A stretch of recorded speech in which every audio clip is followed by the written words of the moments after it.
যত কম পৃথিবীতে ধ্বংস হয়েছে আল্লাহর আযাবে গজবে আল্লাহ বিরোধিতায় তারাই কথা বলছে। তাহলে কিসের বড়াই? বড়াইয়ের অহংকারের জায়গা আছে? মানুষের অহংকার শোভা পায়? মানুষের মতো ক্ষুদ্র তুচ্ছ সৃষ্টির অহংকার শোভা পায়? 2 দিন পাতলা পায়খানা দিলে বাস শেষ মানুষ, একটা ডেঙ্গু জ্বর দিলেই শেষ। এই যে ঢাকা শহর বস্তুবাদী হয়ে যাচ্ছেন দিন দিন পুরো পশ্চিম আদলে, এক ঝাঁকুনিতে 50 লাখ মানুষ মরতে পারে, এক ঝাঁকুনিতে, খালি 5, 6, 7 মাত্রার। মানুষকে আল্লাহ পাক ছোট্ট একটা ক্যান্সারের ভাইরাস দিয়ে শেষ করে ফেলতে পারে, সামান্য একটা মহামারীর বাতাস দিয়ে লাখ লাখ মানুষকে মারতে পারেন না। মানুষের অহংকার শোভা পায়? কোন মানুষ নামাজ পড়ে না চিন্তা করেছেন? যে মানুষের হৃদস্পন্দন, শ্বাস আল্লাহ নিয়ন্ত্রণ করছেন, একটু শ্বাসকষ্ট হলেই হাসপাস উড়ে যায়।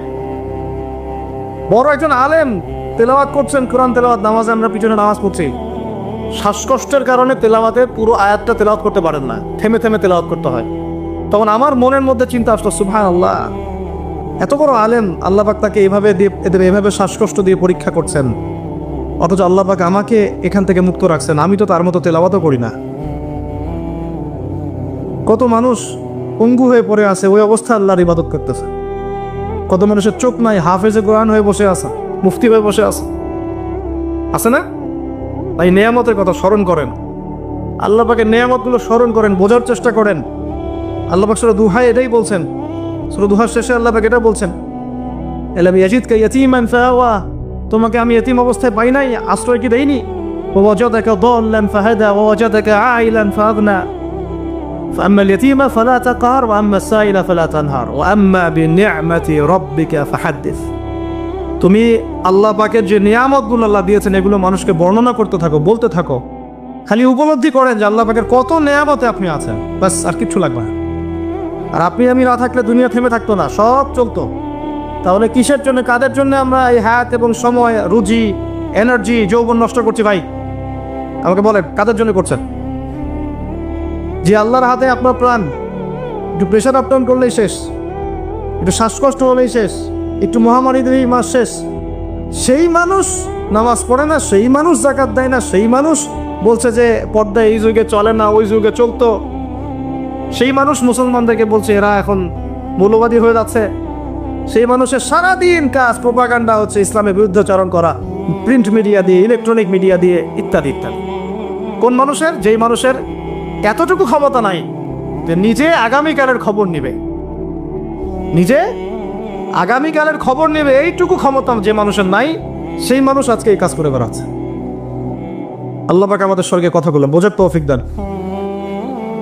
আল্লাহ পাক সর্বপ্রথম আমাকে জানা অনুযায়ী আমল করার তৌফিক দান করেন, যা বলি তার উপর আমল করার তৌফিক দান করেন, এবং আপনাদের সবাইকে শোনা অনুযায়ী আমল করার তৌফিক দান করেন।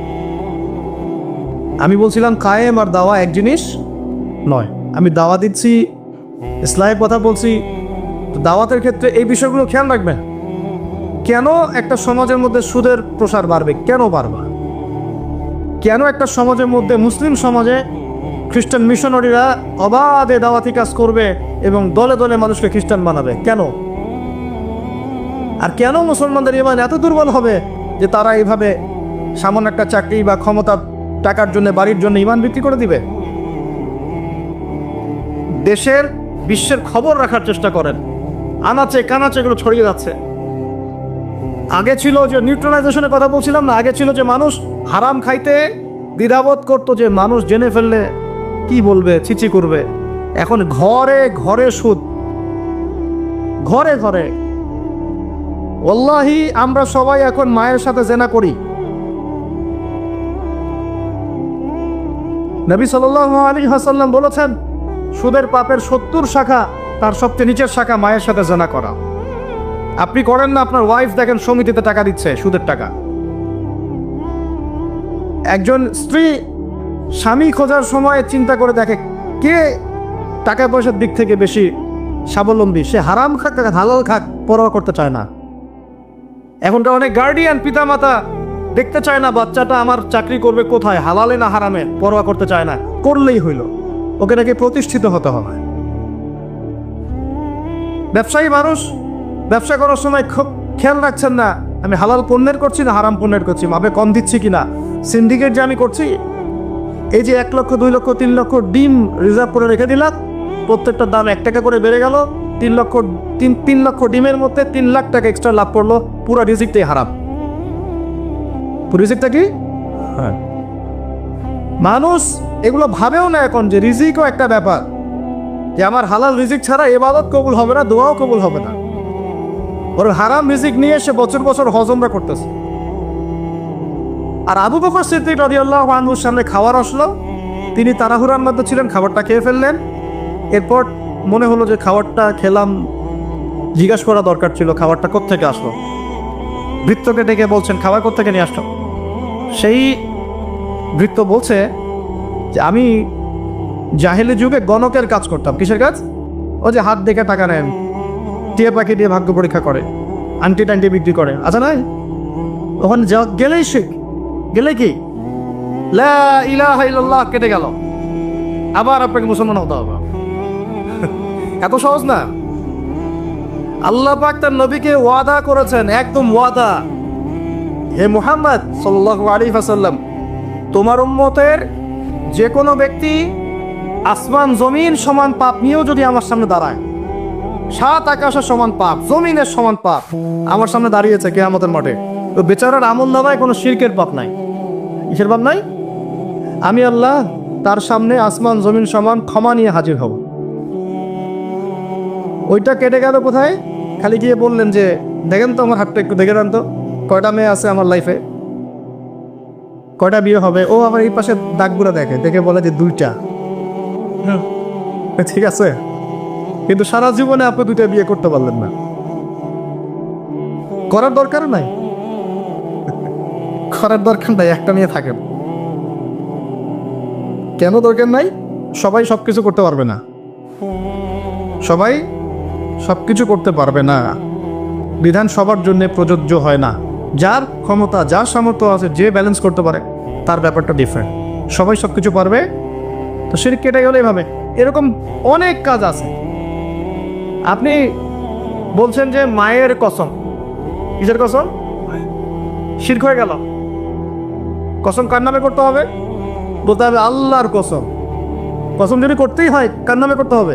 আল্লাহর নয়। এ বললাম যে ভাই কেমন আছেন, তা আপনি বলছেন যে আপনার দোয়াতেই ভালো আছে, আপনার দোয়াতেই ভালো আছে। আগে কি বলতে হবে? আলহামদুলিল্লাহ, আল্লাহর রহমতে, অতঃপর আপনাদের দোয়ায় ভালো আছে। কথা বলাও শিখতে হবে। বললেন যে আগামীকাল আমি এটা করবই, আগামীকাল আমি এটা করবই, গ্যারান্টি দিতে পারবেন? পারবেন না। বলে ফেললেন যে এই সময়গুলো এখন ভালো না, সময়টা ভালো না, এটা যুগকে আপনি গালি দিলেন, এটাও নিষেধ, এটাও নিষেধ। অনেকে অনেক সময় শিরকি নামও পর্যন্ত রাখলে। একজনের নাম শুনেছিলাম শাহিন শাহ, কি নাম? আচ্ছা, এরকম নামে কেউ আছেন নাকি? আচ্ছা, বাতের। এর অর্থ হচ্ছে রাজাধিরাজ, রাজার সবচেয়ে বড় রাজা, মানে সবচেয়ে বড় রাজা। কে সবচেয়ে বড় বাচ্চা? সূক্ষ্ম সূক্ষ্ম অনেক শিরক আছে, বড় বড় শিরক আপনারা চিনেনি। এদিকে বলছে ইহদিনাস সিরাতাল মুস্তাকিম, সরি, ইয়াকা না'বুদু ওয়া ইয়াকা নাস্তাঈন, হে আল্লাহ শুধু আপনারই ইবাদত করি, আপনার কাছেই সাহায্য চাই। বের হই কবরে গিয়ে সেজদা করবা, ওখানে মৃত মানুষের কাছে সাহায্য আছে। সেজদা কার জন্যে? সেজদা কি আল্লাহ ছাড়া অন্য কাউকে করা যাবে? সাহাবীরা কি আল্লাহ নবীকে সেজদা করেছিলেন? তাহলে আপনারা কত বড় মানুষ হয়ে গেছে? আমরা কি তাদের চেয়ে বড় হয়ে গেছি? আরো জরুরি। এইভাবে মানুষ শিরক করছে। তারপরে জবাই কুরবানি কার জন্য করতে হয়? তো মানুষ তো অনেক সময় দেখা যায় যে জীবিত মানুষ মৃত মানুষের জন্য কুরবানি করছে। এখন গ্রামে গ্রামে ছড়িয়ে পড়তেছে কবিরাজি, তান্ত্রিক, কবিরাজ, বান মারা, টোনা, এগুলা।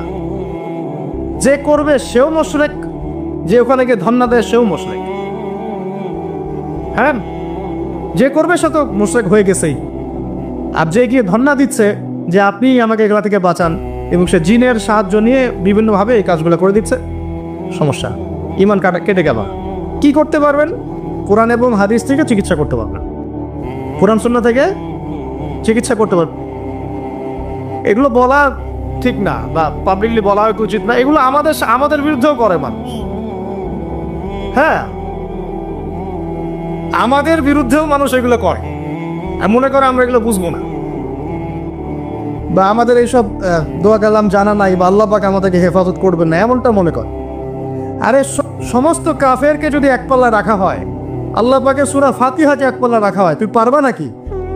তো অযথা এসব পরিশ্রম করো কেন?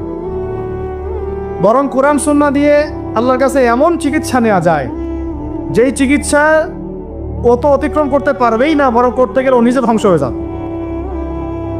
কোরআনের উপর যেতে পারবে? এগুলো দিন দিন বাড়তেছে। আমি আপনাদেরকে কিছু চিকিৎসা বলে দিই, এগুলো আমল করেন, ইনশাআল্লাহ আল্লাহ পাক আপনাদেরকে হেফাজত করবেন ইনশাআল্লাহ। 1 নাম্বার তো নামাজ তো অবশ্যই পড়বেন, পবিত্র থাকবেন অজু অবস্থায়। 3 নাম্বার আয়াতুল কুরসি পড়বেন, আয়াতুল কুরসি। কোন সূরা আছে এটা? সূরা বাকারার 255 নম্বর আয়াত, আয়াতুল কুরসি।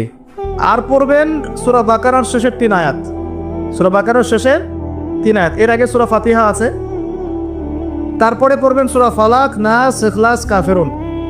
সূরা ফালাক, নাস, ইখলাস, কাফিরুন। পড়বেন সূরা জিনের প্রথম 10 আয়াত। কোন সূরা? সূরা জিনের প্রথম 10 আয়াত। পারলে পুরা সূরা ইয়াসিন, সূরা ইয়াসিন। তারপর সূরা সফফাত এর প্রথম 10 আয়াত, এর সাথে সূরা কাহাফের প্রথম 10 আয়াত।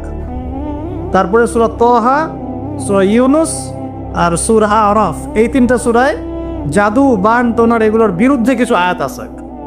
যেমন قالوا يا موسى إما أن تلقي وإما أن نكون أول من ألقى قال بل ألقوا فإذا حبالهم وعصيهم يخيل إليه من سحرهم أنها تسعى فأوجس في نفسه خيفة موسى قلنا لا تخف إنك أنت الأعلى وألق ما يمينك تلقف ما صنعوا إنما صنعوا كيد ساحر ولا يفلح الساحر حيث أتى।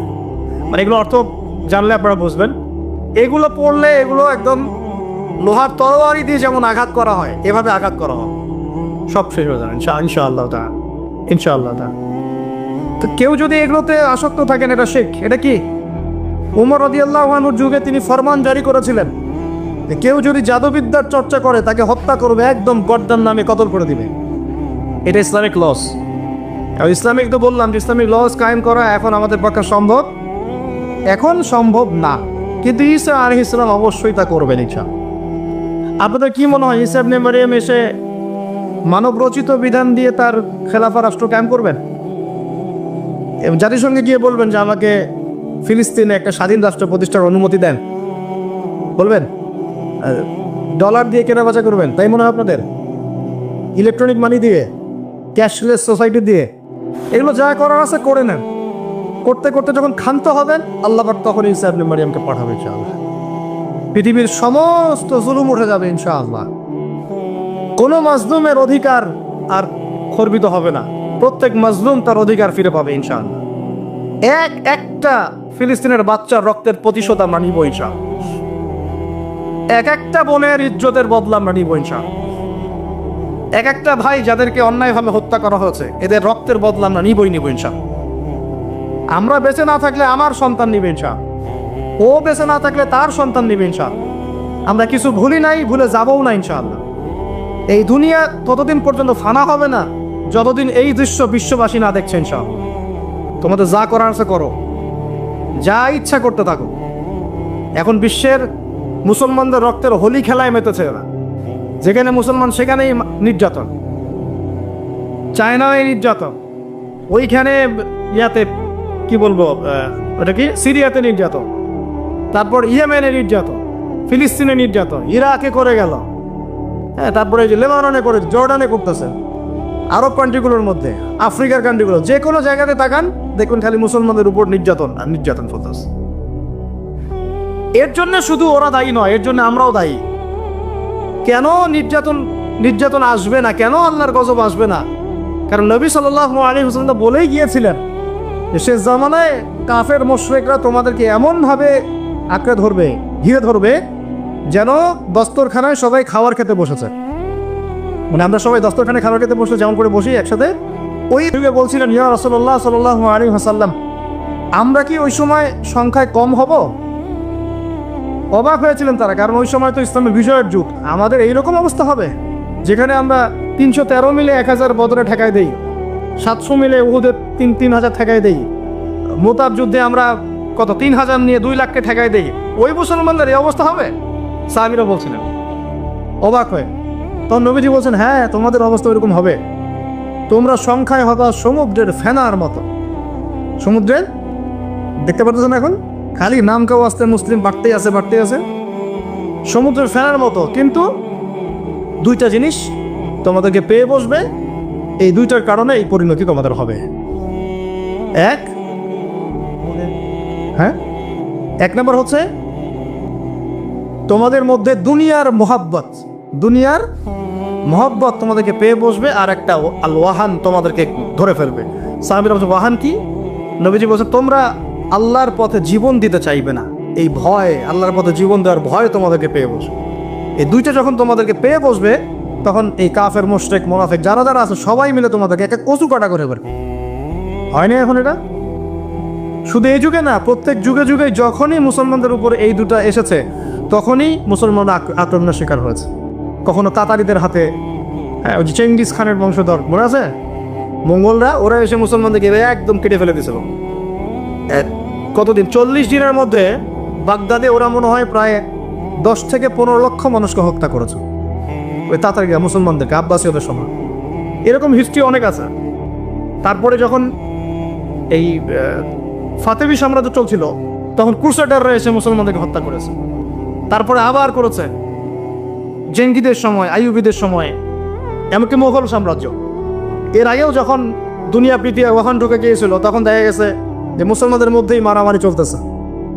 হ্যাঁ, ওখান থেকে গিয়ে কর্ডোবা ইসলামী খেলাফত হয়েছে। এগুলো হিস্ট্রি পড়বেন, ইতিহাস নিয়ে ইনশাল্লাহ আরেকদিন কথা হবে। আমার নিয়ত আছে আপনাদেরকে হিস্ট্রি শোনানোর, একদম আদম আলাইহিস সালাম থেকে শুরু করে এই পর্যন্ত যা যা হয়েছে ইসলামের ইতিহাসে, একটা একটা করে ধারাবাহিক পর্ব আকারে আসবে ইনশাআল্লাহ। এতে করে খুব অল্প সময়, হয়তো 10 মিনিটের মাদ্রাসা এমন হতে পারে, 10 থেকে 15 মিনিটের মাদ্রাসা, এর মধ্যেই একটা একটা করে পর্বে একটা একটা করে হিস্ট্রি আসবে ইনশাআল্লাহ। যদিও খুব টাফ এই কাজটা করা, এবং এটার জন্য অনেক ইনভেস্টমেন্টের দরকার, আল্লাহ পাক যেন সহজ করে দেন। আমি তো মূল কথাটা আমি বলছি যে যখন আমরা এভাবে দুনিয়া প্রেমে ঢুকে গিয়েছি এবং আল্লাহর পথ থেকে সরে আসছি, মার খেতে হয়েছে। এখন আমাকে বলেন তো দেখি, আমরা কি আমাদের অবস্থার উন্নতি চাই না? এতক্ষণ যা বুঝালাম, এতে কি বুঝতে পারলেন যে দিন এখন শুধু একটা নিভু নিভু বাতির মতো জ্বলছে? গুটি কয়েক মানুষের মধ্যে হক সীমাবদ্ধ হয়ে যাচ্ছে। প্রবলেমগুলো কি আপনারা ফাইন্ড আউট করতে পারেন? প্রবলেমগুলো দেখেন। সারা বিশ্বে ইসলামিক কোনো খেলাফত আছে? ইসলামের কোনো ঐক্য আছে? একজন আমিরুল মুমিনিন আছে? একটা জামা আছে? একটা ইমারা আছে? আমাদের কি অর্থনৈতিক শক্তি আছে? ভিত্তিটা নাই। পুরো বিশ্বের রাজনৈতিক ক্ষমতাকে আমরা নিয়ন্ত্রণ করি না। পুরো বিশ্বের মিডিয়াগুলো কি আমাদের? এমনকি যেগুলোতে রেকর্ড করছেন, যে ফোন আপনার হাতে, সেটাও তাদের। এটাও কাদের? তাদের। পুরো বিশ্বের যে ফিলোসফিক্যাল থটসগুলো আছে, দর্শন, এই দর্শনগুলো আমাদের চলছে না ওদের চলছে? সব পশ্চিমা দর্শন চলছে না? এই যে নাস্তিকতা, কাদের দর্শন? আমাদের। এই যে সেকুলার কনসেপ্ট, কাদের দর্শন? আমাদের দর্শন। এই যে সো কল্ড ডেমোক্রেসি, কাদের দর্শন? আমাদের। এই যে ন্যাশনালিজমে আমরা ঘুরছি, সবাই জাতি চিন্তা করি, মানে ওই ইয়েমেনে একটা মুসলমান মরলে আমার লাগে না। কেন লাগে না? ও তো ইয়েমেনি, আমি তো বাংলাদেশি। ফিলিস্তিনে একটা ভাইকে মারলে আমার খুব একটা লাগতেছে না। কেন? ও তো ফিলিস্তিনি, আমি তো বাংলাদেশি। এই যে গোত্র বিভাজনটা আমরা করেছি ন্যাশনালিজমের মাধ্যমে, এতে করে ইউনিটিটা নষ্ট হয়ে গেছে। গোত্রে মানুষ থাকতে পারে, কিন্তু সবার মধ্যে একটা বিদ্যতার বন থাকতে হবে। এইটা ইসলাম দিয়েছিল। আনসার, মুহাজির, 2টা আলাদা শব্দ না? 2টা আলাদা বৈশিষ্ট্য, কিন্তু তারা কি আলাদা ছিলেন? একদম নিজের মায়ের পেটের হাইট চেয়ে বেশি, তাই না? এটা ইসলাম। আর আমরা যদি বলি আনসার এক গ্রুপ, মুহাজির আরেক গ্রুপ, আনসারকে মারলে আমার কি, আমি তো মুহাজিরকে মারলে আমার কি, আমি তো আনসার। এই কনসেপ্টটা হচ্ছে এইটা ন্যাশনালিজম কনসেপ্ট। এই চলছে। ও দিয়ে দিল ফরাসি বিপ্লবের পর থেকে, 1789 সালের পর থেকে এগুলো আসছে ওয়ার্ল্ডে। 1789 থেকে শুরু করে 1914 পর্যন্ত, এই সময়টাতে তারা বিশ্বটা দখল করেছে। কত সময়? 1789 থেকে 1914, এই যে সময়টুকু, এর মধ্যেই পশ্চিমারা বিশ্বটাকে দখল করেছে। আবার নতুন করে কোন কোন জায়গা দখল করেছে? প্রথমে পলিটিক্স, প্রথম জায়গাটা কি পলিটিক্স, তারপরে সামরিক শক্তি, ওদের মানে এক্সট্রাঅর্ডিনারি সামরিক শক্তি তারা বিশ্বকে দেখিয়েছে। আপনি যত কথা বলেন একদম পারমাণবিক বোম রেখে দিব তাক করে, আর বেটা তুই কথা বলতে পারবি না, এরকম একটা অবস্থা। বিশ্বাস করেন ব্যাপারটা এরকম। পুরো জাতি নিয়ে আপনি একটা ঐক্যবদ্ধ শক্তি করতে চান, একটা মিসাইল, পারমাণবিক মিসাইল এরকম রেখে দিবে, এই বাড়াবাড়ি করো না বেশি, একদম দিব লঞ্চ করে, বাস আপনি চুপ, একদম চুপ। কারণ ওইটা প্রতিহত করার তো আমার কাছে ওই নাই, ক্ষেপণাস্ত্র প্রতিরক্ষা সিস্টেম তো নাই। এখন আমি যদি বলি, আমার কথা কি মন খারাপ করবেন? আমি যদি বলি যে বিগত 50 বছরে আমাদের দেশ স্বাধীন হয়েছে কবে বলেন? 71, এখন কত? 23, কত বছর বলেন? আমরা কি একটাও ক্ষেপণাস্ত্র তৈরি করতে পারলাম না? এই বিশ্বে এই ধরনের প্রযুক্তি ছাড়া কেউ টিকে থাকতে পারে? এটা কি ঢাল তলোয়ারের যুগ যে ওরা এগুলো বানাবে আর আমরা ঢাল তলোয়ার নিয়ে বসে থাকবো? কি করলাম আমরা বলেন? আপনারা তো রাগ করেন কথা বললে, রাগ না করে একটু ভালো করে মন দিয়ে শুনেন না, মন দিয়ে চিন্তা করেন না। কি করলাম আমরা এতদিনে? আমাদের 50টা ক্ষেপণাস্ত্র থাকার কথা ছিল, আমাদের 50টা পারমাণবিক অস্ত্র থাকার কথা ছিল। কিসের ভিত্তিতে আমরা লড়াই করব? কিসের ভিত্তিতে আমরা লড়াই করব? মিয়ানমার যদি আমাদেরকে কালকে চাপ দেওয়া শুরু করে, আমরা কিসের ভিত্তিতে লড়াই করব? কি নিয়ে লড়াই করব? এমনকি পুরো মুসলিম বিশ্বের বড় বড় পরাশক্তিগুলোর সাথে আমাদের সম্পর্ক কতটুকু ভালো। ইরান বুঝে ফেলতেছে যে রাশিয়ার সহযোগিতার দরকার আছে, কারণ রাশিয়া হচ্ছে এখনকার আমেরিকাদের বিরুদ্ধে একটা সুপার পাওয়ার, তাই না? অনেক কান্ট্রি এখন ওদের সাথে যুদ্ধ করতে গেলে রাশিয়ার সাথে বন্ডিং করে। এটা ওয়ার্ল্ড অ্যাফেয়ার্স। আমরা বিগত 50 বছরে কি করতে পারি না, ব্যর্থতার ইতিহাস রচনা করা যাবে। কি বলতেছেন আপনি? কি বলতে চান? এটা রচনা করা যাবে একটা ইতিহাস। পদে পদে দুর্নীতি করেছে, পদে পদে টাকা আত্মসাৎ হয়েছে, পদে পদে হক নষ্ট করা হয়েছে। এগুলো সব আমাদের সম্পদ ছিল, জনগণের ছিল। আমি কোনো পলিটিক্যাল পার্টি করি না, কখনো করিও নাই, আমার করারও কোনো শখ নাই। কিন্তু একজন জনগণ হিসেবে, সাধারণ জনগণ হিসেবে এই কথাগুলো বলছি। প্রত্যেক পদে পদে দুর্নীতি, টাকা আত্মসাৎ, সিস্টেম লস। কেন? একটা ছেলে যোগ্যতা আছে, চাকরি পাবে না কেন? ওই ছেলের যোগ্যতা আছে, কেন চাকরি পাবে না? আপনি আল্লাহর কাছে কি জবাব দিবেন? আপনারা বলেন, আপনারা আল্লাহর কাছে কি জবাব দিবেন? ওর যোগ্যতা আছে, কেন সে পেল না? কেন একটা গভর্নমেন্ট প্রতিষ্ঠানের মধ্যে পদে পদে আমাকে ফাইল ট্রান্সফার করতে হবে, সবাইকে টাকা খাওয়াতে হবে কেন? আমার তো যোগ্যতা আছে, আমি তো হকের উপর আছি। বিসিএস তো কোচিং আমিও করেছি, আমি তো ক্যাডার হতে পারতাম, আমি কেন হতে পারলাম না? কেন চান্স দিলেন না? কেন বড় বড় পরীক্ষা প্রশ্ন ফাঁস হয়ে যাবে? কেন একজন ডক্টর যাকে আমরা আমাদের ট্যাক্সের টাকা দিয়ে আমাদের ভাইরা বেতন দিচ্ছে, ও কেন দেরি করে হসপিটালে আসবে? কেন আসবে? কে ব্যবস্থা নিবে এগুলোর এগেনস্টে? আমরা ব্যবস্থা নিতে পারবো? আপনাকেই তো নিতে হবে। ওমর ইবনুল খাত্তাবের মতো শাসক কে হবে? আপনাকে হতে হবে, আমরা তো হব না। আর আমাদের সেই যোগ্যতাও নাই, ইচ্ছাও নাই। আমরা দায়িত্ব নিতে চাই না, দায়িত্ব ছেড়ে দিতে চাই। ইসলাম কি বলে? দায়িত্ব নিতে বলে না ইসলাম। ইসলাম বলে যে যোগ্যকে দায়িত্ব দিয়ে দাও। কোন সাহাবী দায়িত্ব নিজেকে চেয়ে নেন নাই, কখন বলেছেন আমাকে দেওয়ার দরকার নেই, তাকে দিয়ে দাও। আবু বকর সিদ্দিকের পর ওমর ইবনুল খাত্তাব পর্যন্ত বলছেন আমাকে দিয়েন না, প্রয়োজন আলীকে দেন, উসমানকে দেন। উমরের মতো মানুষ এই কথা বলছিলেন। আর আমরা এখন কি করি ভাই? আমার চরিত্র সবচেয়ে ভালো, আমারে দেন, আমারে। খালি কিয়ামতটা হয়ে যাক, আল্লাহ পাক দাঁড় করাবেন সবগুলোকে সিরিয়ালে, দেখা যাবে কে কি জবাব দিতে পারে, দায়িত্ব কতটুকু বুঝিয়ে দিতে পারে, এটা দেখা যাবে। কেন এটা হবে? আমার কথা রাগ করেন না প্লিজ। এখন আমাদের 50টা পারমাণবিক অস্ত্র থাকার কথা ছিল, অ্যাটলিস্ট না থাকুক 5টা তো থাকার কথা ছিল। ওরা যদি আমাকে তাক করে রাখে, আমিও তাক করে রাখতাম। বেটা তুই মারলে আমি মাইরে দিব, যা। উত্তর কোরিয়ার মতো একটা কান্ট্রি, আমার সাবজেক্টে এগুলা, আমরা ইউনিভার্সিটিতে এগুলোই পড়েছি। ও একটা কান্ট্রি, কতটুকু কান্ট্রি জানেন? উত্তর কোরিয়া দক্ষিণ কোরিয়া একসময় মারামারি করতো, এই মারামারি লাগিয়ে দিয়েছিল পশ্চিমারা। পরে উত্তর কোরিয়ার প্রেসিডেন্ট ওই বলয় থেকে বের হয়ে যায়, বলয় থেকে বের হয়ে চায়নার সাথে বন্ডিং শুরু করে, রাশিয়ার সাথে বন্ডিং শুরু করে। করে ওদের সাপোর্টে সে আস্তে আস্তে আস্তে নিউক্লিয়ার ডিভাইসগুলো তৈরি করা শুরু করেছে। করার পরে এখন এই মাত্র বেশি না, 20 থেকে 25 বছরে ওরা এমন একটা জায়গায় চলে গেছে, খাইতে পারুক না পারুক পারমাণবিক বোমা একদম তাক করে রেখে দেয়।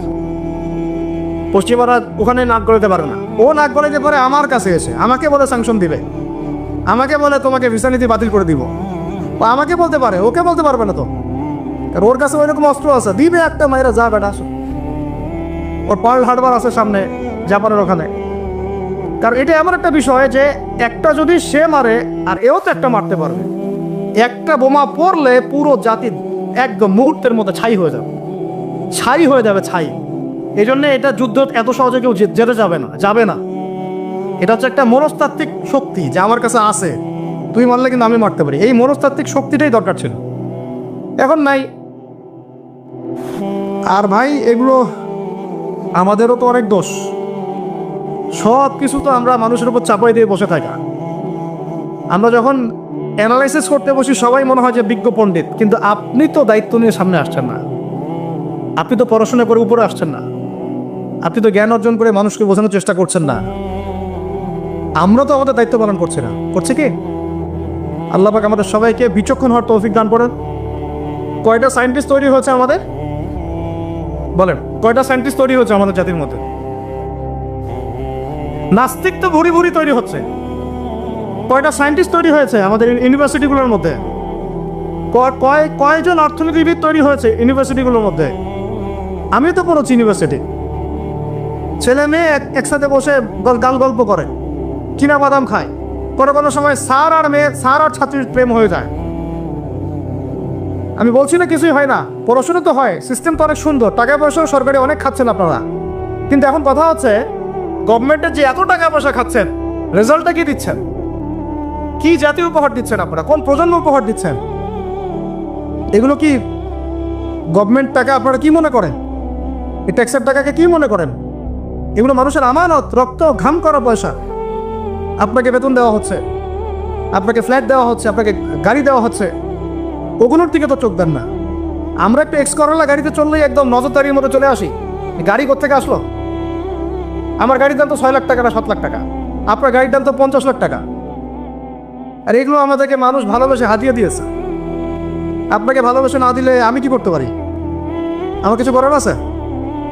তো মূল জায়গাগুলো তো আমরা দেখি না। সব সমস্যা ইসলামকে নিয়ে চুলকানি নাকি? খালি ইসলামকে নিয়ে চুলকানি হয়? মূল জায়গায় আসেন। আমি বলেছি, চ্যালেঞ্জ করেছি, একটা মাঠের মধ্যে আপনি সমস্ত সেকুলার মহলের টিচারদেরকে একত্রিত করেন। আপনি উদ্যোগ নিয়ে করেন দেখি, করে সবার কোরআন তেলাওয়াত টেস্ট করেন। আমি চ্যালেঞ্জ করতেছি 10% কোরআন তেলাওয়াত ঠিক থাকবে না। আর তাদের হাতে আপনি একটা জাতি করতেছেন, তাহলে শিক্ষা তো এই অবস্থা হবেই। ব্যাংলাপ তো আপনাকে শিখাবেই, আর কি শিখাবে? ইসলাম এবং জেনারেল শিক্ষা, ইসলামী শিক্ষা, এটাকে সমন্বয় করাটা এখন সময়ের দাবি হয়ে গেছে। এই দুটাকে সমন্বয় না করতে পারলে আল্লাহর কসম এই জাতিকে বাঁচাতে পারবেন না আপনি। এখন টিকটক দেখতেছেন, সামনে কোন টক আসবে আল্লাহ ভালো জানে, আল্লাহ ভালো জানে। এখানে আপনার ঘরেও তো দেখবেন যে একটা অপদার্থ পয়দা হয়ে গেল। কত এরকম ছেলে তার বাবা মাকে বৃদ্ধাশ্রমে পাঠিয়ে দিল, সন্তানের হাতে মা খুন হলো। এই তো কয়েকদিন আগে এক পুলিশ অফিসার খুন হয়েছিল এক সন্তানের হাতে, মনে নাই আপনাদের এগুলো? তাহলে আমরাই তো আমাদের ঘরে সাপ তৈরি করতেছি। ভাববেন না যে এগুলোর ফলে শুধু সমাজে একটা প্রভাব বিস্তার হবে, আমার ঘরে কিছু হবে না, কখনো না। আমিও এফেক্টেড হব, আমার ঘরেও আসবে। এখন আল্লাহ রাব্বুল আলামিনের কাছে গেলে দোয়া করতে পারি আমরা, আল্লাহ পাক যেন আমাদেরকে এমন যোগ্য ব্যক্তি উপহার দেন আল্লাহর পক্ষ থেকে। যেই হোক সে XYZ, হুএভার হি ইজ, আমরা কোনো দলের মানুষ না, কোনো পলিটিক্যাল পারসন না। XYZ যে হোক না কেন, আমরা যে সৎ, যোগ্য, ইমানদার মানুষ, সৎ, যোগ্য, ইমানদার মানুষ যারা তাদের এই ক্ষমতাটাকে, এই প্রতিভাটাকে দিনের জন্য কাজে লাগাবে ইনশাআল্লাহ। এরকম মানুষ চান না আপনারা? এটা দোয়া করতে হয়, আল্লাহ যেন কবুল করেন, আমিন। আর আমাদেরকেও হতে হবে আনুগত্যশীল, এবং আমরা শান্তিপূর্ণ কোনো পরিবেশের মধ্যে বিদ্রোহ করতে যাব না। কারণ এগুলো করলে রাষ্ট্রের আরও ক্ষতি হয়, উপকারের চেয়ে কি হয়? ক্ষতি বেশি হয়। আমরা দোয়া করব, চেষ্টা চালাবো, আল্লাহ রাব্বুল আলামিনের কাছে মুজাহাদা চালিয়ে যাব, এবং আমরা গঠনমূলক সমালোচনার মধ্য দিয়ে আমরা তাদের কাজের পজিটিভ নেগেটিভ বিষয়গুলো উপস্থাপন করতে পারি। এরপর যদি তারা দাওয়াত কবুল না করে, তাদের কবর তাদের, আপনার আমার কবর আমাদের, লাকুম দীনুকুম ওয়ালিয়াদিন। ব্যাস, এটা আমাদের দায়িত্ব। এখন আমার কথাটা আমি গুছিয়ে নিব, কনক্লুশনের দিকে একটু আমার দিকে মনোযোগ দেন। আর শেষে গিয়ে আমি আপনাদেরকে 5টা প্রশ্ন করবো। কয়টা ভাই? সেরা 5জন, যে 5জন অ্যান্সার দিতে পারবে তাদের জন্য আমি হাদিয়া নিয়ে আসছি। 5টা বই আমি আমার পক্ষ থেকে উপহার দেবো ইনশাআল্লাহ। ঠিক আছে? এই যে লেকচারটা দিয়েছি এর উপরেই 5টা প্রশ্ন হবে ইনশাআল্লাহ। দেখবো কে কতটুকু লেকচার শুনেছেন। কনক্লুশনটা এখন শোনেন। পুরো বিশ্বের প্রেক্ষাপটটা এখন আমাদের অনুকূলে না। আমার সাথে বলেন তো কি বললাম? পুরো বিশ্বের প্রেক্ষাপটটা আমাদের অনুকূলে না। বিশ্বের বড় বড় সেক্টরগুলো মনে রাখবেন, বড় বড় সেক্টরগুলো হচ্ছে 1 রাজনীতি, 2 ভূ রাজনীতি, 3 অর্থনীতি, 4 সংস্কৃতি, 5 শিক্ষা এবং 6 প্রযুক্তি। কয়টা বললাম? 6। এই প্রতিটা বিষয়ে এখন আমরা নিয়ন্ত্রণ করি না। এটাই বাস্তব, এটাই সত্য। কারা নিয়ন্ত্রণ করে? ইসলামের দুশ্মনরা করে। ইসলামের দুশ্মনরা করে। এবং দুশ্মন বলতে সব ইহুদি সব খ্রিস্টান নয়। মনে করবেন না যে হিন্দু ভাই ইসলামের দুশ্মন, না, সবাই ইসলামের দুশ্মন না। ও তাদের মধ্যে অনেক ভালো মানুষ আছে। ইহুদিদের মধ্যেও কিছু ভালো মানুষ আছে। একজন ইহুদি সকালবেলা এসে উহুদের যুদ্ধ করেছিল, একটা সেজদাও দেয় নাই, বেচারা শহীদ হয়ে জান্নাতে চলে গেছে। ইহুদিদের মধ্যে আব্দুল্লাহ বিন সালামের মতো বড় আলেম ছিল। সব ইহুদি না, আর সব খ্রিস্টান না। খ্রিস্টানদের মধ্যে বাদশা নাজাশির মতো মানুষ ছিলেন, মুসলমানদেরকে আশ্রয় দিয়েছিলেন। তাহলে কারা সমস্যা? জায়নিস্টরা। কারা? ইহুদি খ্রিস্টানদের মধ্যে একটা দল আছে, একটা ইউনিটি আছে, বন্ডিং আছে, এটাকে আমরা অ্যালায়েন্স বলি। এটা হচ্ছে জায়নিস্ট মুভমেন্ট, জায়নবাদী। এটা নিয়ে একটা বই আছে, অনেক বই আছে, ইউনিভার্সিটিতে অনেক বই পড়ানো হয়। এখন একটা বই ভালো চলছে, the secrets of Zionism. The secrets of Zionism, এই বইটাও পড়লে আপনারা বুঝতে পারবেন, অনেক কিছু বুঝতে পারবেন। তো হেনরি ফোর্ডের লেখা, উনি আগে জায়নি ছিলেন, পরে বের হয়ে আসছেন, তওবা করে ফিরে আসছে আর কি। তো এরা হচ্ছে এই বিষয়গুলো নিয়ন্ত্রণ করে, প্রতিটা বিষয়, প্রত্যেকটা বিষয়, ব্যাংকিং সিস্টেম থেকে শুরু করে পলিটিক্যাল অ্যাফেয়ার্স, এভরিথিং। আমাদের হাতে কিছু নাই, কিন্তু আমরা বললাম যে ফিউচারে ঈসা আলাইহিস সালাম আসবেন এবং এটা কায়েম করবে। এই তো কনক্লুশন। তাহলে মাঝখানে যে সময়টা বাকি আছে, এই সময়টাতে কাদের হাতে বা কোন বৈশিষ্ট্য ধারণ করতে পারলে আমাদের হাতে এই বিজয়তা হবে? এই তো প্রশ্ন, না? এই না বিষয়টা? মাঝখানে একটা সময় তাহলে বাকি। সামনেও দেখলাম কি হতে যাচ্ছে, ঈসা ইবনে মারইয়াম আসবেন, ইমামুল মাহদী আসবেন, এই খেলাফা কায়েম হবে ইনশাআল্লাহ। তবে মাহদী আবার আনাচে কেন অনেক মাহদী বের হচ্ছে, এগুলো মাহদী না। ভুলেও এসবে পাত্তা দিবেন না, একদমই পাত্তা দিবেন না। আমার কাছে শুনেন, এগুলো নিয়ে আমরা স্টাডি করতেছি না দীর্ঘদিন থেকে। মালহামা না হওয়া পর্যন্ত মাহদী আসবেন না। কি হওয়া পর্যন্ত? মালহামা মানে গ্রেট ওয়ার, বিশাল যুদ্ধ, একটা ম্যাসাকার যুদ্ধ, মানে 99% কম্পিউটার মারা যাবে। যুদ্ধ না, 100 জনের মধ্যে 99 জন মারা যাবে। যে বাঁচবে সে মনে করবে আমি সেই ব্যক্তি যে বাঁচবো, সবাই আশা নিয়ে যাবে ওখানে। কি নিয়ে হবে যুদ্ধ? ইরাকের ইউফ্রেটিস নদীর সোনার পাহাড়কে কেন্দ্র করে। ইরাকের ইউফ্রেটিস নদীর, ফোরাত নদীর সোনার পাহাড়কে কেন্দ্র করে। আর বললাম যে হোলি ল্যান্ড তারা চায়, ওই নীলনদ থেকে ফোরাত, এই পুরোটাই হোলি ল্যান্ড। নীলনদ থেকে ফোরাত পুরোটাই হোলি ল্যান্ড, ওরা পুরোটাই দখল করতে চাচ্ছে। ওরা শুধু গাজা চায় না। লাস্ট 100 বছর থেকে ওরা এই মিশনে হাঁটতে হাঁটতে হাঁটতে মোটামুটি এখন 70-80% জায়গায় কিন্তু দখল করে ফেলেছে। ফেলে নাই? ওইটা আরেকটা ইস্যু, ইনশাল্লাহ প্যালেস্টাইনে আরেকদিন কথা হবে। এখন মূল কথায় আসেন। তাহলে আমরা ফিউচারটাও জানি, বর্তমানটাও বুঝতে পারছি। এখন এইসব মাহাদিদের পিছনে ছুটবেন না। মাহাদি আসবেন, যখন আসবেন আমরা চিনতে পারবো ইনশাল্লাহ। তবে আমার মনে হয় যদি ওই সময় এইসব মিডিয়াগুলো থাকে আর এরকম কিছু মুনাফেক আহলুন নেসাত থাকে, তারা ইমাম মাহাদিকেও সন্ত্রাসী বলে দিবে। আমার তাই মনে হয়। আল্লাহ মাফ করুক। এখন মাঝখানে একটা প্রজন্ম দরকার। আমরা যদি আল্লাহর কবুলিয়ত পাই, হয়তো আমরা যদি এই সময়টা পেয়ে যাই। যদি আমরা না পাই, আমাদের ফিউচার জেনারেশন, যদি তারা না পায়, তাদের ফিউচার জেনারেশন, এইভাবে হয়তো চলতে থাকবে। কখন সেই প্রজন্ম আসবে আর কোন বৈশিষ্ট্য তাদের থাকবে, এর আগে আমি জাস্ট আপনাদেরকে 2টা আয়াত শোনাচ্ছি। 1, আল্লাহ পাক বলছেন ইন তানসুরুল্লাহ ইয়ানসুরকুম, সূরা মুহাম্মাদে আছে, তোমরা যদি আল্লাহকে সাহায্য করো আল্লাহ তোমাদেরকে সাহায্য করবে। আমার সাথে বলেন, তোমরা যদি আল্লাহকে সাহায্য করো আল্লাহ তোমাদেরকে সাহায্য করবে। মানে আল্লাহর কি সাহায্যের দরকার আছে? তোমরা আল্লাহকে সাহায্য করো বলতে তোমরা যদি আল্লাহর দ্বীনকে সাহায্য করো, তোমরা যদি আল্লাহর দ্বীনকে সাহায্য করো, আল্লাহ তোমাদেরকে সাহায্য করবেন।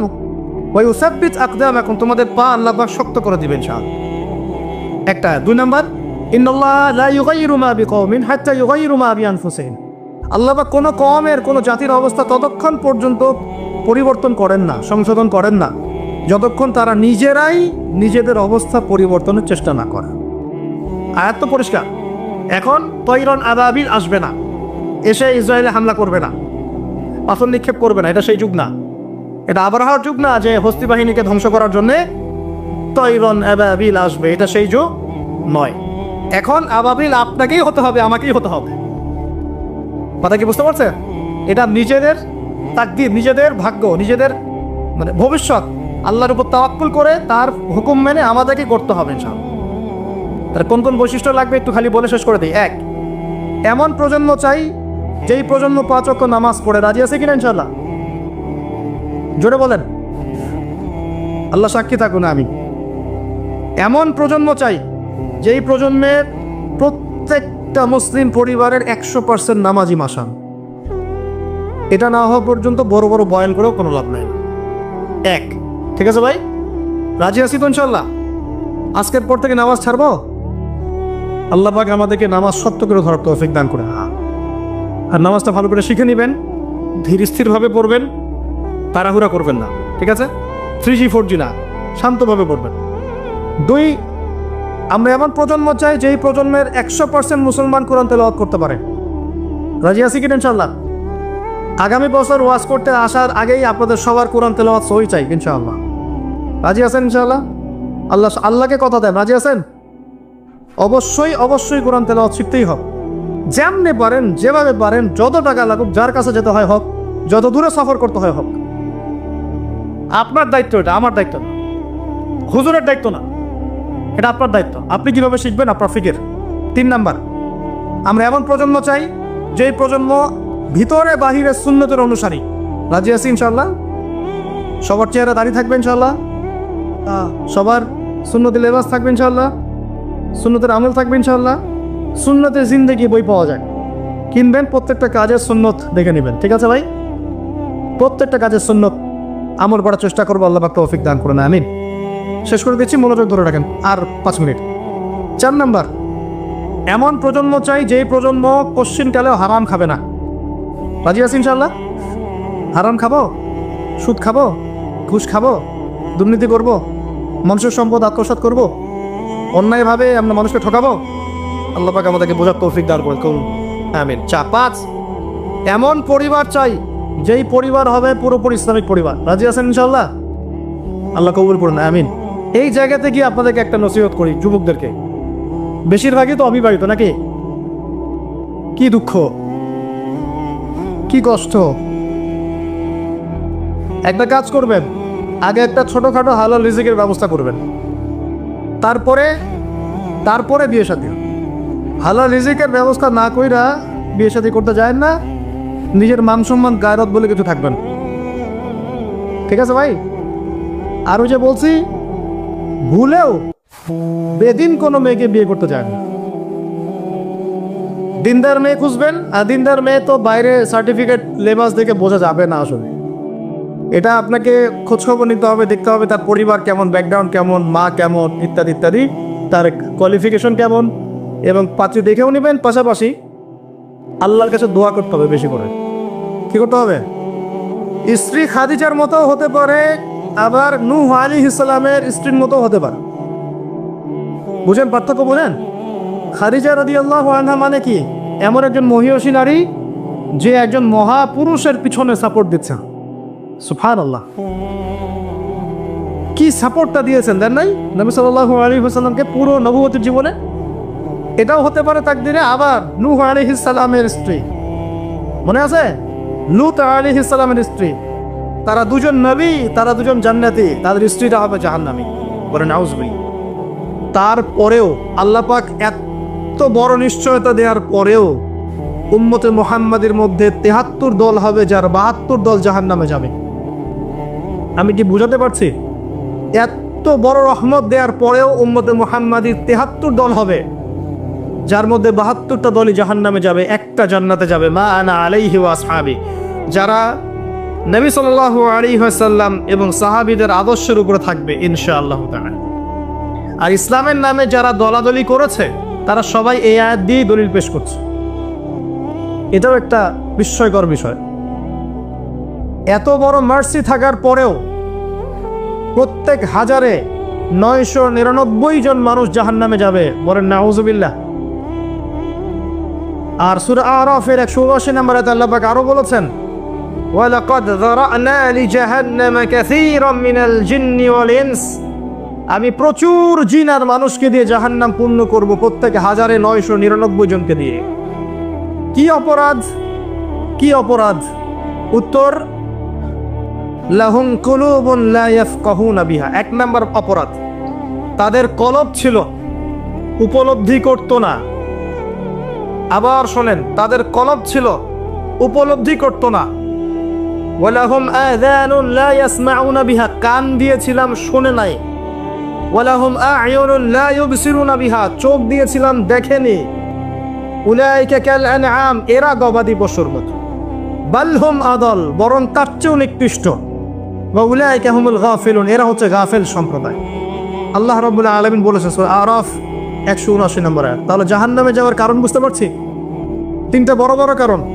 হৃদয়ে দিয়েছে আল্লাহ উপলব্ধি করার জন্য, এমনি এমনি নয়। আল্লাহ পাক কান দিয়েছেন শোনার জন্য। কি শুনবেন? আল্লাহর ওহী শোনেন নাকি মিউজিক শুনবেন? গান বাজনা শুনবেন? কি শুনবেন? কান দিয়েছি শোনে নাই, হক কথা শোনেনি। ওয়ালাহুম আ'য়ুনুন লা ইউবসিরুনা বিহা, চোখ দিয়েছিলাম দেখে নাই। কি দেখে নাই?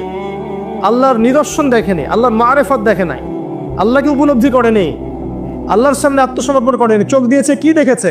চোখ দিয়ে জেনা দেখেছে, পর্নোগ্রাফি দেখেছে, মিথ্যা দেখেছে, বাতিল দেখেছে। চোখের আরেকটা ব্যাখ্যা আছে, চোখ মানে শুধু বাইরের চোখ না, এখানে ভিতরের চোখকেও বোঝানো হয়েছে। কোথায় দলিল? দলিল আছে সূরা হজে আল্লাহ পাক বলেছেন, তারা জমিনে সফর করে না কেন? তারা জমিনে কেন সফর করে না? যদি সফর করত তাদের মৃত কলব জীবিত হতো। প্রকৃতপক্ষে তাদের দুচোখ অন্ধ নয়, বরং অন্ধ তাদের কলব, যা হৃদয়ের ভিতরে আছে।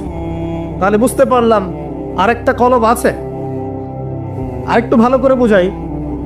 আবু জেহেল এবং আলী রাদিয়াল্লাহু আনহু, আবু জেহেলের নাম শুনেছেন? আলী রাদিয়াল্লাহু আনহুর নাম শুনেছেন? দুইজনকে আমরা ডাক্তারের কাছে পাঠালাম। কোথায় পাঠালাম? চোখের ডাক্তারের কাছে। তো চোখের ডাক্তার চেক আপ করে দেখে বলল যে দুইজনের চোখ তো ক্লিয়ার, কোনো সমস্যা নাই। এখন আপনি আমাকে বলেন, আবু জেহেল সত্য চিনতে পারলো না কেন, আর আলী রাদিয়াল্লাহু আনহু সত্য চিনতে কিভাবে পারলেন? কোন চোখ দিয়ে? বলেন এবার। দুজনের বাইরের চোখ কি নষ্ট? দুজনের বাইরের চোখ সমান। তাহলে কোন চোখ নষ্ট আবু জেহেলের? তার মানে দুটো চোখ আছে, অভ্যন্তরীণ দৃষ্টি আছে। এটা আল্লাহর নূর আর বাসিরা দিয়ে দেখা যায়। কখন এই চোখটা খুলবে? এটা একটা ভালো প্রশ্ন। এই চোখটা খুলবে কখন? এই বুদ্ধি প্রতিবন্ধী টিকটক প্রজন্মের কি ভিতরের চোখ আছে? এই মাদকাসক্ত যুব সমাজের ভিতরের চোখ আছে? যারা আল্লাহ পাকের বিধান দেখেও অগ্রাহ্য করছে, এদের ভিতরের চোখ আছে? আল্লাহ পাকের একটার পর একটা নিদর্শন আসছে, কোরআনে বর্ণিত আছে, হাদিসে বর্ণিত আছে, দেখেও না দেখার ভান করছে, শুনো না শোনার ভান করছে। এদের কলবের চোখ আছে? থাকতে পারে? পারে না। কি করলে কলবের চোখ জীবিত হবে? প্রথম কাজ আল কোরআন। আল কোরআনের সংস্পর্শে আসলে পরে চোখ জীবিত হবে ইনশাআল্লাহ। 2, সফর করেন জমিন, ফাসিরু ফিল আরদি ফানজুরু কাইফা কানা আকিবাতুল মুকাদ্দিবিন।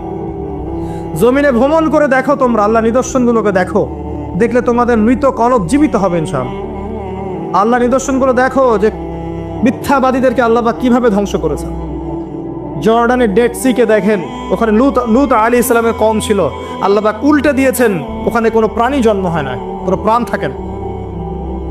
নবী মুসা আলাইহিস সালামের সেই স্মৃতি বিজড়িত লোহিত সাগর দেখেন, মক্কা দেখেন, মদিনা দেখেন, শামকে দেখেন।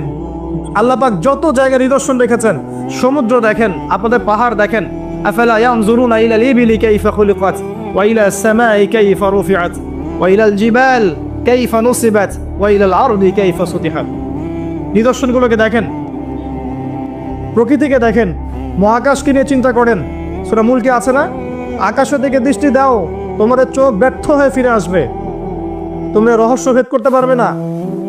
সূরা ওয়াকিয়ার মধ্যে আল্লাহ বলেছেন, ফালা উকসিমু বিমাওয়াকিউন নুজুম তোমাদের জন্য আমি কসম করছি নক্ষত্রের অবস্থানের, নক্ষত্রগুলোর গ্রহ নক্ষত্রের অবস্থান স্থিতির শপথ করছি। ওয়াইন্নাহু লাকাসামুন লাউ তা'লামুন আযীম, আর এটা একটা বিশাল কসম যদি তোমরা জানতে। একটা জাররা পরিমাণ যদি অবস্থানে পার্থক্য ঘটে যায় মহাবিশ্ব ধ্বংস হয়ে যাবে। আল্লাহ পাক এগুলো দেখতে বলেছেন, তারপরে কলব জীবিত হবে ইনশাআল্লাহ। কোরআন সফর, আল্লাহ নিদর্শনগুলোকে দেখা, আল্লাহর আনুগত্য করা, কলব জীবিত হবে ইনশাআল্লাহ। রাসূল সাল্লাল্লাহু আলাইহি ওয়াসাল্লামের সুন্নাহর উপর থাকলে কলব জীবিত হবে ইনশাআল্লাহ। কোরআন নিয়ে গবেষণা করলে পরে কলব জীবিত হবে। যাদের কলব জীবিত, এমন আধ্যাত্মিক আল্লাহর নূর প্রাপ্ত মানুষের সাথে থাকলে কলব জীবিত হয়, এবং যার প্রমাণ আপনাদের এখানে আছে এখানে। যদিও তাদের মানে সমাধিকে কেন্দ্র করে, কবরকে কেন্দ্র করে কত আজে বাজে কাজ করা হচ্ছে আল্লাহ ভালো জান, কিন্তু এই মানুষগুলো তো এগুলো শেখান নাই, শিখিয়েছেন, বরং তারা জুলুমকে সরিয়ে দিয়ে তাওহীদ প্রতিষ্ঠা করেছেন এখানকার মাটিতে। আর সেই মানুষগুলোর নাম ভাঙিয়ে আমরা এখন খাচ্ছি, কিন্তু বলতে গেলে আবার রাগ হয়।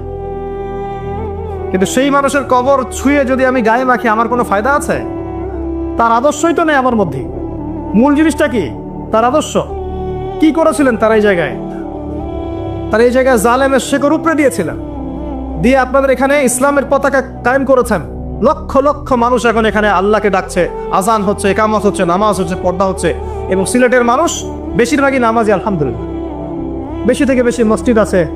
এগুলো কিভাবে হয়েছে? আল্লাহওয়ালা মানুষের সহবতে হয়েছে। আল্লাহওয়ালা মানুষের সহবত আত্মশুদ্ধির একটা মাধ্যম, কিন্তু তাদের কবরকে কেন্দ্র করে বাড়াবাড়ি করা যাবে না। এটা রাগ হলে আমার কিচ্ছু করার নাই, কিন্তু হক বলতে হবে। হক আল্লাহর পক্ষ থেকে আসে। শোনেন, শিরকের পাপ আল্লাহ পাক মাফ করবেন না। নিঃসন্দেহে কবরে সেজদা করা শিরক, নিঃসন্দেহে। এবং একজন মৃত মানুষের কাছে আপনি দোয়া করছেন, শিরক হচ্ছে। আর সেখানে নজর মানত করছেন, শিরক হচ্ছে। সেখানে জবাই করছেন, শিরক হচ্ছে। নবী সাল্লাল্লাহু আলাইহি ওয়াসাল্লাম কোশ্চিন কালে এগুলো শিক্ষা দেন। তাওহীদে থাকেন, যে কথাটা বলছিলাম, আল্লাহওয়ালা মানুষের সহবতে থাকেন। কুনু মা'আস সাদিকিন, সত্যবাদীদের সাথে থাকো, তাহলে মৃত কলব জীবিত হবে ইনশাআল্লাহ তাআলা। আর কিছু জীবিত হয়, পরকালকে বেশি বেশি স্মরণ করেন। মৃত্যুবরণ করতে হবে। আজকে আমার চারপাশে অনেক মানুষ আছে, আপনার বাবা মা, ভাই বোন, আত্মীয় স্বজন ইত্যাদি, মৌতের পরে 40 দিন, 100 দিন, 1 বছর, এভরিবডি উইল ফরগেট ইউ। সবাই আপনাকে ভুলে যান। ইউ উইল বি ফরগটেন, আপনি ভুলে যাবেন। হয়তো বছরে একটা দিনও আপনার সন্তান গিয়ে আপনার কবর জিয়ারত করবে কিনা সন্দেহ আছে। এটাই বাস্তবতা, নির্মম বাস্তবতা। আল্লাহ থেকে এসেছি, আল্লাহ ফিরে যাব, একাই, কেউ নাই সাথে। এই মৌতের ফিকিরটা কলবটাকে জীবিত করবে ইনশাআল্লাহ, নরম করবে ইনশাআল্লাহ। দেখবেন দুনিয়া আপনার কাছে ভালো লাগবে না, দুনিয়ার বিষয়গুলো প্রয়োজন মনে হবে, জাস্ট প্রয়োজন।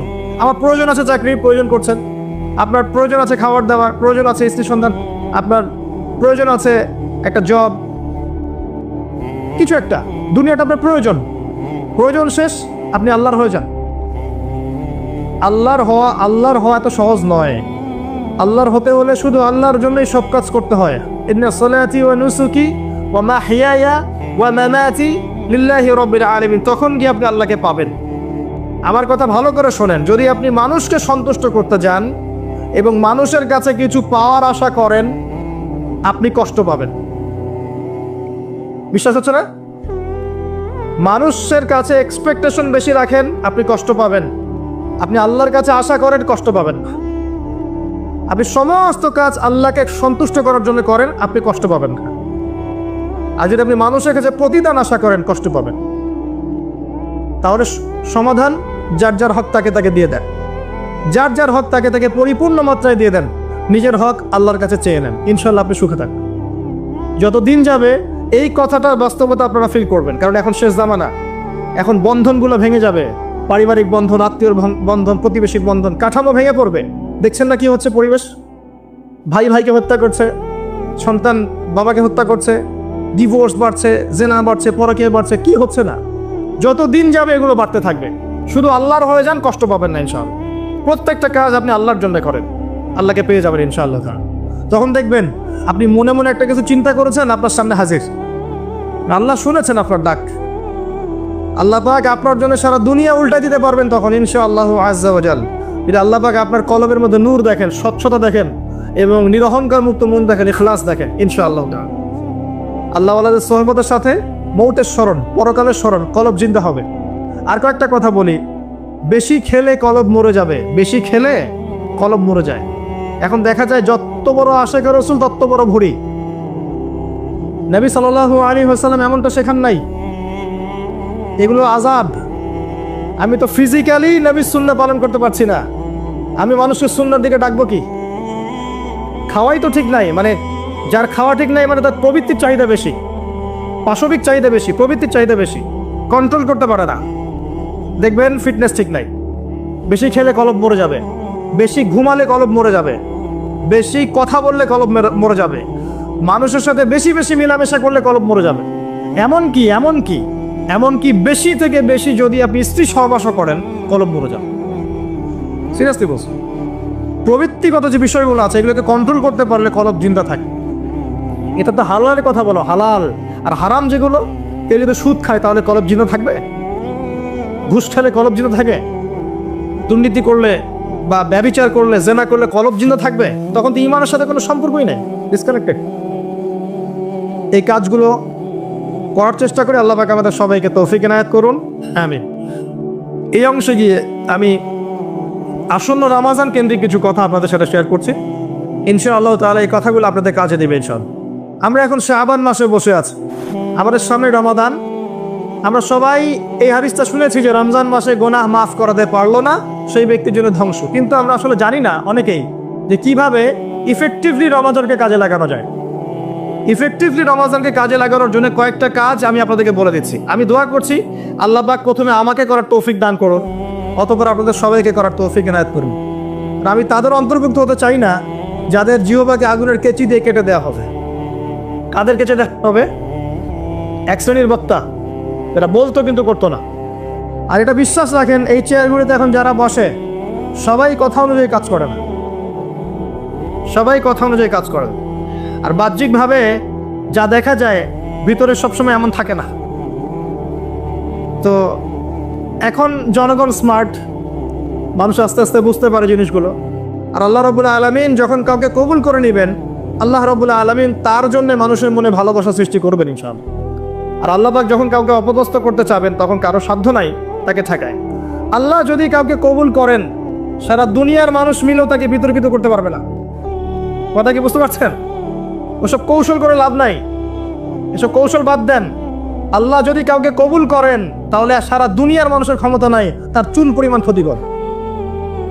আর পরকালের জীবনের সফলতাই চূড়ান্ত। যদি আমি আপনি পুলসিরাত পার হতে না পারি, কেউ সফল নই। যেই হন আপনি, যদি আপনি, আমি আর আমি যেই হই না কেন, আমরা যেই হই না কেন, যদি পরকালে পুলসিরাত পার হতে না পারি, কেউ সফল নই। আর এমন একজন ব্যক্তি যার নামও জানি না, মানুষ তাকে চেনেও না, পরকালে আমার আগে চলে গেছে পুলসিরাত পার হয়, এই ব্যক্তি সফল। এটাই হচ্ছে পরকালের বাস্তবতা। দুনিয়ার জীবন তুচ্ছ, কিচ্ছু না। এখানে সফলতা ব্যর্থতা চূড়ান্ত মানদণ্ড হবে না, পরকাল হবে ইনশাআল্লাহ। তাই সবাই পরকালের বান্দা হওয়ার চেষ্টা করি, আল্লাহ পাক তৌফিক দান করুন। যার যার হক তাকে তাকে দিয়ে দেন। মধ্যমপন্থী থাকেন, চরমপন্থী হয় না, শৈথিলতাবাদী হয় না। চরমপন্থী হয় না যে ইসলামের নামে এমন কিছু পড়েন না যেটা সন্ত্রাস ছড়াবে, যেটা মানুষের ক্ষতি করবে, যেটা অমুসলিমদের ক্ষতি করবে, ইসলামের রেপুটেশন খারাপ করবে, এমন কিছু করতে যায়। একই সাথে এত শৈথিলতাবাদীও হয় না যে খালি লা ইলাহা ইল্লাল্লাহ পড়েছে বাস জান্নাত, এখন আমি ঘুষ খাই, সুদ খাই, জেনা করি, ব্যভিচার করি, যা হচ্ছে তাই করি, এমনটা করতে যায় না। মধ্যমপন্থী থাকেন, ফরজ ওয়াজিব সুন্নাত মুস্তাহাব আমল করেন, সাধ্যমতো জ্ঞান চর্চা করেন, আমল করেন, পারিবারিক আদর্শ ঠিক করার চেষ্টা করেন, হালাল খান, আল্লাহকে যে ক্ষমা চান, আল্লাহ সাধ্য অনুযায়ী চেষ্টা করছি, বাকি যেটা পারছি না আল্লাহ মাফ করে দিও।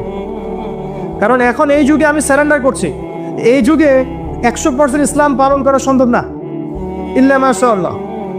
আমরা এমন একটা সময় বাস করছি যখন 100% ইসলাম পালন করা মোটেই সম্ভব না, সো ভেরি ডিফিকাল্ট। ইল্লা মাশাআল্লাহ, ইল্লা মাশাআল্লাহ। কেউ বুকে হাত দিয়ে বলতে পারবে না এখন এই যুগে যে আমি 100% ইসলাম ফলো করি, পারবে? কার ক্ষমতা আছে বলুক দেখি? আমি ভাবছেন আমি দাড়ি ডুবিয়ে রেখে, পাগড়ি টাগড়ি রেখে একাকার করে ফেলেছি? আমি নিজেও সুদ খাচ্ছি ইনডাইরেক্টলি, সবাই সুদের সাথে সম্পৃক্ত আছে আমরা মোটামুটি, ঘুরিয়ে ফিরিয়ে হোক। ডানে বামে হোক, অথবা খাই বা দেই বা সাক্ষী থাকি বা লিখে রাখি। এক্সাম্পল দিয়েছিলাম, মনে করেন আমি একটা ফ্ল্যাটে ভাড়া থাকি, আমার ভাড়ার টাকা থেকে ফ্ল্যাটের মালিক ব্যাংকের লোন শোধ করে, আমি পরোক্ষভাবে সুদের সাথে জড়িত। এটা সেই যুগ। তো এই যুগে ওইটা বলার অবকাশ নাই যে আমি একদম 100% পিওর এবং পরিশুদ্ধ পারফেক্ট, না, এটা কেউ বলতে পারবে না। আর আমরা যারা এখানে বসছি, আমরা এমন কিছু হয়ে যাইনি যে আমরা একদম জাতির কাণ্ডারি হয়ে যাব। হ্যাঁ, আমরা এমন কিছু হয়ে যাইনি এখনো যে আমরা পুরো জাতির দায়িত্ব নিয়ে ফেলতে পারবো, জি না। অতএব আমাদের উচিত আত্মশুদ্ধি অর্জন করা এবং নিজেদের ভুলগুলো আগে রিকগনাইজ করা, আইডেন্টিফাই করা যে আমাদের কোন কোন জায়গায় ল্যাকিংস আছে, এরপরে এটা সলিউশনে আসে। আমরা অনেক পিছিয়ে আছি, এখনো অনেক পিছিয়ে আছে। আল্লাহ পাক আমরা যদি দায়িত্ব পালন করি, ইনশাআল্লাহ আল্লাহ পাক আমাদেরকে শক্তিশালী করবেন। এটা আল্লাহ পাকের সুন্নাহ। ইন তানসুরুল্লাহ ইয়ানসুরকুম, তোমরা আল্লাহর দ্বীনকে সাহায্য করো, আল্লাহ তোমাদেরকে সাহায্য করবে। ওয়া ইউসাব্বিত আকদামাকুম, এবং তোমাদের পা আল্লাহ পাক সুদৃঢ় করবেন। যদি না করো, ওয়া ইন তাতাওয়াল্লাও, তোমরা যদি মুখ ফিরিয়ে নাও, ইয়াস্তাবদিল কওমান গায়রাকুম, আল্লাহ পাক অন্য কওমকে হেদায়েত দিয়ে এই জায়গায় নিয়ে আসবে। আমাদের কোনো প্রয়োজন নেই, আল্লাহ পাক আসে না। রমজানে এই কয়েকটা কাজ বেশি বেশি করার চেষ্টা করে। 1 নাম্বার, প্রথম কাজ 5 ওয়াক্ত সালাত জামাতে পড়ার চেষ্টা করেন। পারা যাবে ইনশাআল্লাহ? খুব কঠিন কিছু বললাম ভাই? তার আগে একটা কাজ বলি, তারও আগে সেহরি করতে উঠেছেন, এমনভাবে খাবেন না যেটা এটা আপনার জীবনের শেষ খাওয়া। এমনভাবে খাবেন না আল্লাহর রাস্তায়। এই জায়গায় আপনি খাওয়া নিয়ন্ত্রণ করতে না পারলে প্রবৃত্তিকে নিয়ন্ত্রণ করতে পারবেন না। এটা দরজা, প্রবৃত্তি নষ্ট হওয়ার দরজা হচ্ছে এই পেট, মুখ আর পেট। যে পেটের দাস, সে প্রবৃত্তিকে নিয়ন্ত্রণ করতে পারবে না। রমজান কি জন্যে আল্লাহ পাক না খেয়ে থাকতে বলছেন? কেন? যাতে আপনি তাকওয়া অবলম্বন করতে পারেন, নফসটাকে কন্ট্রোল করতে পারেন। কথা কি বুঝতে পারছেন? পানি খাবো না কেন? পানি তো হালাল। নফসটা কন্ট্রোল করা, না আমি করব না, এটা আপনাকে প্রশিক্ষণ দেওয়া হচ্ছে। আত্মার নিয়ন্ত্রণের প্রশিক্ষণ দেওয়া হয় রমজান মাসে। এটাই তো তাকওয়া। তাকওয়া মানে কি? এই যে একটা মরুভূমি মনে করেন, বা সমুদ্রের বিচ মনে করেন, কক্সবাজার সমুদ্রের বিচ, এখানে অনেকগুলো কাঁচের টুকরো রাখা আছে, কাঁচের টুকরো ফেলে দেওয়া আছে। আপনি হেঁটে হেঁটে যাচ্ছেন, পা ফেলছেন, টিপে পা ফেলছেন, এখানে একটা, ওখানে একটা, ওখানে একটা। এটা তাকওয়া। এইভাবে চলার নাম তাকওয়া। এটা এক্সাম্পল। সেহরি এত বেশি খায়েন না যেটা মনে হয় আপনার জীবনে লাস্ট খাওয়া, এমনটা খায়েন না। এরপরে 5 ওয়াক্ত নামাজ চেষ্টা করেন জামাতে পড়ার জন্য। যদি জামাত মিস হয়ে যায়, নামাজ ছেড়ে দিবেন না, বাসায় পড়বেন। যদি দেখেন ঘুমিয়ে গেছেন, ঘুম থেকে উঠলে নামাজ পড়বেন। যদি দেখেন ভুলে গেছেন, যখনই মনে হবে তখনই পড়বেন, নামাজ ছাড়বেন না। পারা যাবে ইনশাআল্লাহ? যুব সমাজকে বলবো, যাই করো তোমরা যা কিছুই করো না কারো, 5 ওয়াক্ত নামাজ ছেড়ো না। 5 ওয়াক্ত নামাজ তোমাদেরকে যে কোনো পাপ থেকে ফিরিয়ে নিয়ে আসবে ইনশাআল্লাহ। এই যুবকদের মাঝে অনেক যুবক আছে এখনো বসে এই পৃথিবীতে, যাদের মধ্য থেকে আল্লাহ পাক দিনের বড় বড় খাদেম বের করবেন ইনশাআল্লাহ। কাদেরকে বের করবেন? যাদের অন্তরে আল্লাহ পাক স্বচ্ছতা দেখবেন, পবিত্রতা দেখবেন, এদেরকে বের করবেন। এমন অনেক মানুষ ছিল যারা মিউজিক করতো, ছেড়ে দিয়ে ইসলামের খেদমত করছে। এমন অনেক মানুষ ছিল যারা জেনা করেছে, পরে ফিরে এসে আল্লাহর দিনে দায়ী হয়েছে। এমন অনেক মানুষ আছে যারা বড় বড় কবিরা গুনাহ করেছে, পরে তওবা করে ফিরে এসে আল্লাহর দিনের খেদমত করছে, আছে না? এই মানুষগুলোকে আল্লাহ পাক হেদায়েত দিলেন কেন? উত্তর, তাদের কলবটা ছিল পরিচ্ছন্ন, সৎ অন্তর ছিল, আল্লাহর ভয় ছিল মনের মধ্যে। আল্লাহর ভয় থাকে, ফিরে আসবে ইনশাআল্লাহ। আমরা দোয়া করি আল্লাহ পাক তাদেরকে ফিরিয়ে দেখ। আমি শুধু তাই নয়, এখন ইসলামের যারা প্রকাশ্য শত্রু, তাদের মধ্য থেকেও আল্লাহ পাক ওমর এবং হামজা রাদিয়াল্লাহু আনহুর মতো মানুষ বের করতে পারেন। জানেন, ওমর রাদিয়াল্লাহু আনহু তরবারি নিয়ে বের হয়ে যাননি, তাকে আল্লাহ পাক দ্বিতীয় খলিফা বানাননি। তার মনটা ছিল পরিচ্ছন্ন, আল্লাহ পাক কবুল করেছেন। 5 ওয়াক্ত সালাত পড়ার চেষ্টা করেন জামাতের সাথে, আল্লাহ পাক তৌফিক দান করুন। একইভাবে ইফতার যখন করবেন, তখন এমনভাবে খাবেন না এটা শেষ খাওয়া। গোগ্রাসে খাবেন না, 10টা 20টা 30টা আইটেম করার দরকার নাই। যতটুকু হলে আপনার ইবাদত করার শক্তি চলে আসে, এনাফ।